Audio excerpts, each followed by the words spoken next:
ప్రస్తుతం నడుస్తున్న ట్రెండింగ్ ఏంటంటే యాక్చువల్గా ఇప్పుడు మన పల్లెటూరులో మన సంఘాలు ఉన్నాయి, మన సిటీస్లో కూడా మన సంఘాలు ఉన్నాయి. మీరు ప్రతి ఆదివారం చర్చికి వెళ్ళే విశ్వాసులు కూడా ఉన్నారు, అవును కదా? బట్ ఎప్పుడు కూడా చర్చికి వెళ్ళినప్పుడు మీరు ఎప్పుడు కూడా మీ చర్చిలో ఉన్న లైక్ పాస్టర్ గార్స్ కానీ ఇంకెవరైనా మంచి వాక్యోపదేశకులు వచ్చినప్పుడు వాళ్ళ చెప్పే వాక్యాలు కానీ ఎందుకని పోస్ట్ చేయరు మీరు స్టేటస్లో? ఇది ఎందుకు అడుగుతున్నానంటే, నేను అర్థం పర్థం లేని కనీసం బైబిల్ని అనుసరించకుండా ఇష్టం వచ్చినట్టు సోద చెప్పే చాలామంది ఉన్నారు. అందరూ కాదు కానీ చాలామంది ఉన్నారు. ఇలాంటి వారి అన్నీ కూడా స్టేటస్లో పోస్ట్ చేస్తారు. ఆవిడెవరో ఉంటారు, నెత్తి మీద చున్నీ అంటే వేసుకోరు, బైబిల్ అన్నది పాటించదు, ఏది పడితే అది చెప్తుంది ఆవిడ. అలాగే స్టేటస్లు అండ్ స్టోరీస్లో పోస్ట్ చేసే వాటిలో నాకు కొన్ని వచ్చినాయి. అలాగే నేను చూసిన వీడియోలు కూడా చాలా ఉన్నాయి. ఒక ఆమె ఉంటుంది, ఆవిడ చెప్పడానికి దేవుని సువార్త చెప్తుంది, కానీ బైబిల్లో ఉన్నది పాటించదు.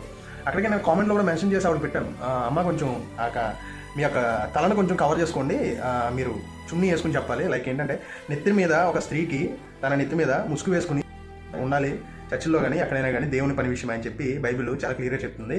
సో ఇలా చేయండి ఆవిడకి ఇలాగా నాలాగా ఎంతోమంది కామెంట్స్ పెట్టారు, నేను చూసాను. ఆవిడ అది ఫాలో అవట్లా. నెక్స్ట్ మెసేజ్లో కూడా ఆవిడ జుట్టు కూడా కత్తిరించిపోద్దంటే జుట్టు కత్తిరించుకుని ఆవిడ చెప్పే ప్రసంగం బాగున్నా నువ్వు బైబిల్ పాటించకుండా చెప్పాను మెసేజెస్ వినే వాళ్ళకి ఏం సందేశం ఇస్తున్నావు? లైక్ ఇప్పుడు నువ్వు ఒక స్త్రీవి కాబట్టి నువ్వు చెంగి వేసుకోవాలి కదా, ఎందుకు వేసుకోవు నువ్వు? ఇవేవి వద్దు మీకు. ఆవిడేమైనా చెప్పిందా, మంచి బాగుంది, బ్యాక్గ్రౌండ్ బాగుంది, ఆవిడ బాగున్నారు, పోస్ట్ చేసేయడమే. అలాగే రీసెంట్గా మళ్ళీ ఇంకో కొత్త వచ్చింది, అమ్మో ఇది చాలా చాలా ఆందోళన చెందాల్సిన విషయం, అట్ ద సేమ్ టైం భయపడవలసిన విషయం కూడా.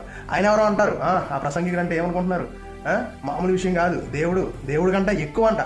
ఏంటి, ఒక పెద్ద సభ, ఆ సభలో అతను నుంచుని ఇలాంటి చెత్త చెప్పే వాళ్ళ దగ్గరికి ఎగేసుకుని వెళ్ళిపోతారే. మీ యొక్క గ్రామాల్లో సంఘాలు ఉన్నాయి, మీ యొక్క సిటీస్లో సంఘాలు ఉన్నాయి, మీరు వెళ్ళే సంఘాలు ఉన్నాయి, మీరు వెళ్ళే చర్చెస్ ఉన్నాయి. అందులో ఎందుకని ఇప్పుడు మీరు పోస్ట్ చేయరు? వాళ్ళు చెప్పేవి బైబిల్ ఆధారంగా లేవా? లేదంటే వాళ్ళు బైబిల్ పాటించట్లేదా? మీ సంఘం బైబిల్ పాటించట్లేదా? మీ చర్చలు బైబిల్ పాటించడం లేదా? మరి ఎందుకు పోస్ట్ చేయరు మీరు?